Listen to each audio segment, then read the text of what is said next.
سلامونه. ولې افغانستان ته په دې وروستیو کې له بهره د ځینو تلونکو کسانو سفر ناندریس کیږي او پر خواله رسنیو د بحث توده موضوع ګرځي؟ وروستی مثال یې خبریاله او د ښځو حقونو فعاله ډیوه پتنګ ده. نن راسره میلمنه ده. ډیوه پتنګ له وطنه ستړې مه شئ، سفر مو ښه و؟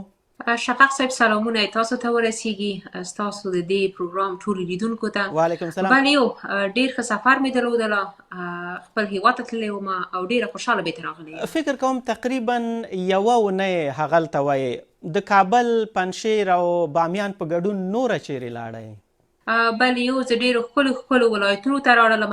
خوست مې ولیدله چې زه د همغې ځای یم، وردګو ته راړلم، پروان ته راړلم، کاپیسا ته، پنجشیر ته، د دې څنګ سره جلال آباد خواو ته راړلم.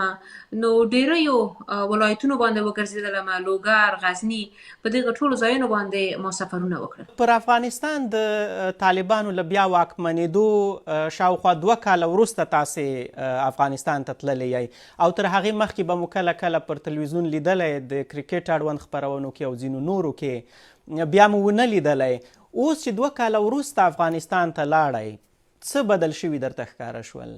ډېر څه بدل شوي وو. هغه دوستان یا هغه کسان چې ما ورسره ډېر نږدې نه پېژندل، هغوی هلته نه اوسېدل. خپله هېواد منځ کې هم ښه بدلونونه شته وو، هم مثبت هم منفي بدلونونه ما ولیدل. خو هغه کوم تصور چې ما د افغانستان په اروپا کې مخکې د هغې نه چې زه راړه شوم ما درلودله، هغه تصویر بیخي بدل وه. هغه څه چې خلک په خبرې کوي او ویل کېږي دلته په خپاره رسنیو باندې، نږدې نه چې څوک راشي هغه شیان څوک نه حس کوي. نو زه په اول کې ډېره په فکر باندې او په سوچ باندې وم چې زه راړه شم، آیا زه به هلته خوندي واوسم که نه، آیا ماته به کومې ستونزې راپېښې شي که نه. خو څه وخت شاته راړلم، ډېره په خوشحالۍ باندې هر ځای ته تللی یم، سفر مې کړی دی. دغه د کومو منفي او مثبتو مسلو خبره مو چې وکړه، وروسته به په تفصیل ورباندې وغږیږو. کله چې تاسې سفر کوو افغانستان ته، تر سفر مخکې مو پر خپله فیسبوک پاڼه له خلکو مشوره غوښتې وه چې کابل ته ځئ. ځینو بېلابېلې خبرې درته لیکلې وې. زه یو څو درته وایم. ځینو درته لیکلي وو چې خپل هیواد او کور دې دی، هر کله راشي. چا لیکلي وو چې له هیواده تښتېدلي دي بیرته نه راګرځي. چا لیکلي وو چې را به شئ خو د جمهوریت د مهال غوندې ډالري معاش څوک نه درکوي. چا ویل محرم در سره راوله که نه راتلی شي نه بیرته تلای شي.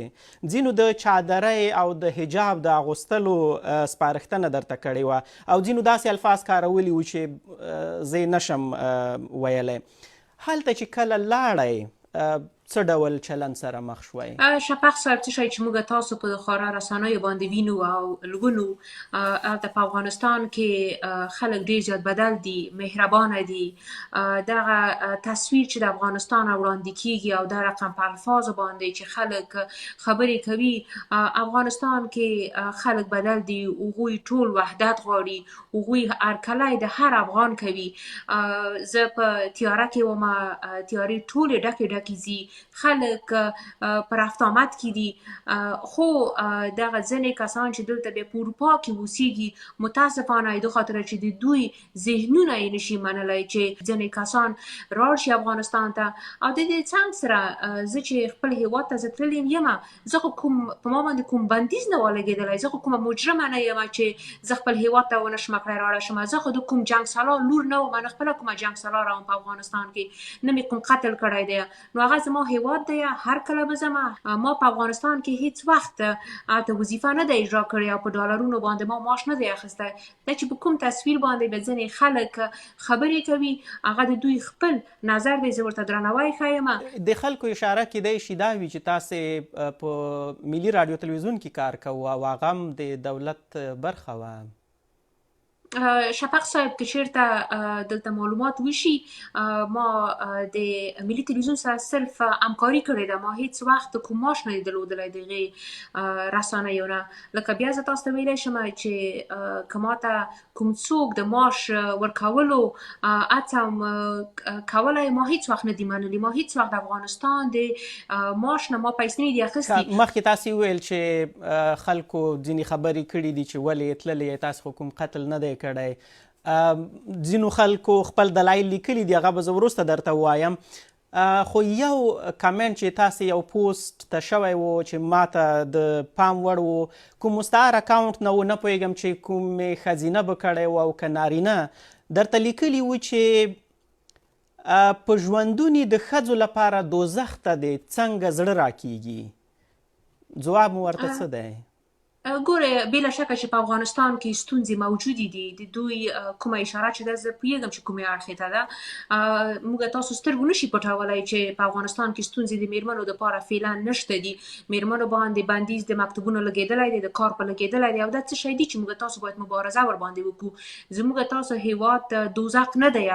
زموږ تاسو وظیفه ده چې څنګه کولی شو چې دغه حالت نه خپل هېواد راوباسو او جنت ونه جوړ کړو. خو فکر نه کوئ که چیرې دغه یا دا پوښتنه تاسې نه کومې ښځینه کړې وي، نو د ښځو لپاره تاسې څنګه دا خبره کوئ؟ ځکه چې هغوی ښوونځي ته نه پرېښودل کېږي، په کار یې بندیز دی، سیلزیو ته نه پرېښودل کېږي، نو کیدای شي هغې به په دې دلیل ویلي وي چې د ښځو لپاره دوزخ دی. بالکل. ګوره په افغانستان کې لکه ما چې تاسو ته ووایي چې ستونزې شته دي، خو دا معنا نه لري چې موږ تاسو ستونزو ته په کتو باندې خپلو ځانونو باندې شرایط ولګوو او خپل هېواد ته بېترار نه شو. په دا رقم سختو شرایطو کې دا به زموږ تاسو وظیفه ده که چیرته موږ تاسو امکانات ولرو د خپلو خورانو لاس باید ونیسو او خپل حکومت سره باید مبارزه وکړو. هغه کوم منفي ټکي چې دي هغې دپاره باید موږ تاسو ورباندې نیوکې ورباندې وکړو. دا زه فکر کوم چې دا د مبارزې وخت دی چې هر افغان باید په دغې اړخ کې مبارزه خپله وکړي او د دې د څنګ سره باید د خپلو افغانانو لاس باید ونیسي. خو په تاسې بیا نیوکه دا کېږي چې تاسې یوازې مثبت اړخونه ښودلي دي، منفي ته نه یې تللي. فرضاً یوې افغانې مېرمنې ما ته وویل چې د هغوی له اړخه له تاسې نه دا پوښتنه وکړم چې بامیان ته لاړی، بودا مجسمې سره مو عکس واخیست، پنجشیر ته لاړی، د روانو اوبو تر څنګ مو عکسونه اخیستي وو، په ښکلو منظرو وګرځېدی، خو ولې مو د نجونو د کوم ښوونځي یا پوهنتون تر څنګ عکس وانخیست چې ویلي مو وي چې دغه دی تر اوسه بند دي؟ ګوره په دې باندې خو موږ تاسو ټول پوهېږو چې ښوونځي بند دي. عکس اخیستل زه فکر نه کوم چې کوم ډېر زیات مهمه خبره به وه. په دې باندې موږ تاسو ټول پوهېږو. زه صرف عکس اخیستل زما د یو مکتب د څنګ سره کومه معنا ونه لري. خو د خور ته زما یوه خبره ویل دا دی چې که چیرته دا غواړي افغانستان کې که چیرته وي او یا که بیرون د افغانستان وي، هماغه سفرونه چې ما کړي دي دا یې هم کولی شي په افغانستان کې. روزمره په افغانستان کې میرمنې وځي، د خپلو فامیلونو سره په چکر باندې ځي، مختلفو ولایتونو باندې ګرځي. دا چې کوم تصویر دلته د اروپا نه متاسفانه وړاندې کېږي د افغانستان په اړه باندې دا نادرسته تصویر دی. افغانستان کې خپلې ستونزې شته دي. کله چې تاسې یوه ویډیو مو خپره کړه چې ګاډي ته ناسته یې، چلوئ یې او فکر کوم له کابله پروان ته روانه یې، پر سړک هغه یوې تېرېدونکي چرګې ته مو اشاره کړې ده چې داسې په ناز ناز روانه ده، کوم څوک در سره ناست دي، زه نه پوهېږم چې هغه محرم و که څنګه، هغه درته وایي چې وی نه وهې، تاسې ورته وایي چې داسې په ناز ناز تېرېږي. ځانه پرته مو کومه بله مېرمن هم ولیدله په دې شاوخوا 7 ورځو کې چې هلته وایي چې هغې مې تاسې غوندې ګاډۍ چلولی وي؟ شفق صاحب دا زما غټترین ارمان و چې زه په افغانستان کې د غرونو په منځ کې هلته موټر وچلوم. زه تاسو ته ویلی شم چې په افغانستان کې میرمنې موټر چلوي. ما په خپلو سترګو باندې لیدلی دي. میرمنو باندې د موټر چلولو بندیز نشته دی.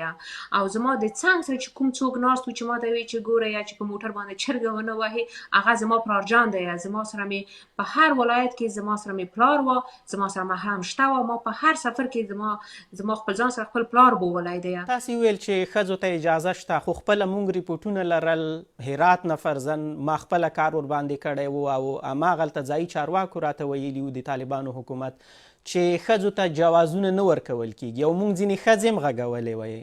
بیا څنګه تاسې دا خبره کوئ؟ بله یو جواز نه ورکول کیږي، خو اجازه د ډرایوینګ لري.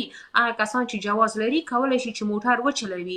بندیز په موټرو چلولو باندې نشته دی. او اوس فعلا هم د نن ورځ هم په افغانستان کې میرمنې شته دي چې موټر چلوي، چې دا یو نیک اقدام دی. زه فکر کوم چې دې دپاره باید موږ تاسو هرکلی وښیو او خوشحالي باید ورته وښیو، نه چې نیوکې به وکړو. په تاسې هغه ځینې نیوکه کوونکي چې دي هغوی دا دلایل وایي چې تاسې اکثره هغه کارونه وکړل چې ښځو ته منع دي. همدغه بامیانو مجسمې سره چې تاسې عکس اخیستی دی، هغلته هم ښځو ته دا څه موده مخکې فرمان و چې ښځو ته د تګ اجازه نه ورکول کیږي، باید هلته لاړې نه شي د بند امیر شاوخوا. یعنی په تاسې نیوکه دا کیږي چې تاسې په دې خپلو عکسونو یا په دې خپل سفر کې یو ډول افغانستان داسې ښکاره کړی دی چې بیخي ګلې ګلزار دی او هیڅ ډول ستونزه او مشکل نشته. نو دا نیوکې په ځای نه درته ښکاري؟ ګوره ما ښکلي عکسونه یې ایستلي دي، د خاطر چې زموږ تاسو هیواد ښکلی دی. زه ښکلو ځایو ته تللی یم، د خاطر چې هغه ښکلي ځایونه په افغانستان کې موجود دي.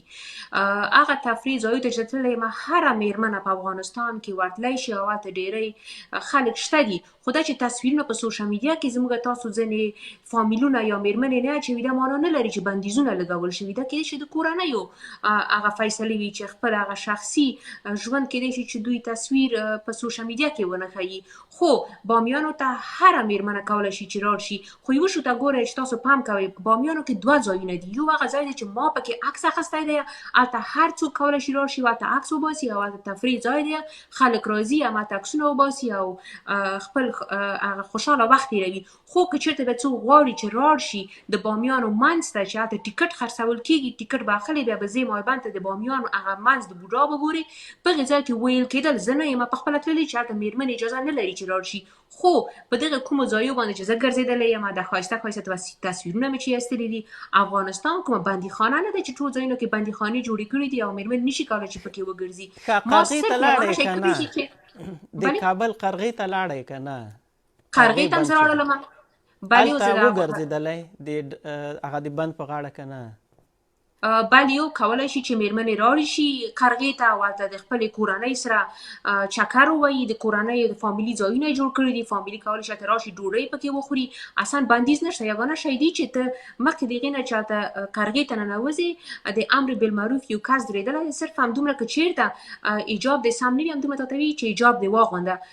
بغیر له هغې نه هېڅوک د چا سره سریکار هلته نه لري، کار نه کوي. خو یو کس چې خپلې کورنۍ سره تللی و، ماته یې دا خبره کړې ده چې ښځې یوازې ګاډي کې کېناستلی شي، پارک دغه بند ته ښکته، یعنې هغه د بند شاوخوا ځای ته نشي کوزېدلی، هغوی ته اجازه نشته. او هماغه د امر بالمعروف یو کس چې دی هغه هم وایي ځینې ګاډي بیرته ګرځوي چې ښځې پکې ناستې وي. نو تاسې بیا څنګه هلته ګرځېدلی؟ که فکر لکه ځینې خلک چې نیوکه کوي چې کیدای شي تاسو ته خاص امتیاز درکړل شوی وي چې ځینو سیمو ته پرېښودل شوی یایي. شفق صاحب، زه تاسو ته په ایمانداري سره کولی شم ووایم چې ما ته کوم خاص اجازه نه ده راکول شوې چې زه راشم قرغې ته. او اوس د سټیم که چېرته تاسو خصوصا د جمعو په ورځ باندې راشئ، ډېری کورنۍ همالته راځي او هلته ډوډۍ خوړلو ته راځي. زه پخپله تللی یم، اصلا څوک چا سره غرض نه لري. میرمنو ته ډېر په درنه سترګه کتل کېږي او صرف که چېرته د ایجاب ستونزه وي، هغه امر بالمعروف کس راځي ورته وایي چې ایجاب دې مراعات کړه. نور څوک د چا سره غرض نه لري. دا د اوبو غاړې ته زه پخپله شخصا نه یم کوزه شوې، په هغې کې زه څه شی نشم تاسو ته ویلی.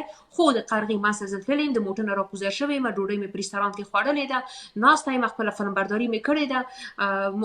مشخص ځای د فامیلو دپاره جوړ کړی دی چې همالته کولی شي چې میرمنې راوړي شي او هلته کښېني، خپلې کورنۍ سره خوشحاله وخت تېر کړي.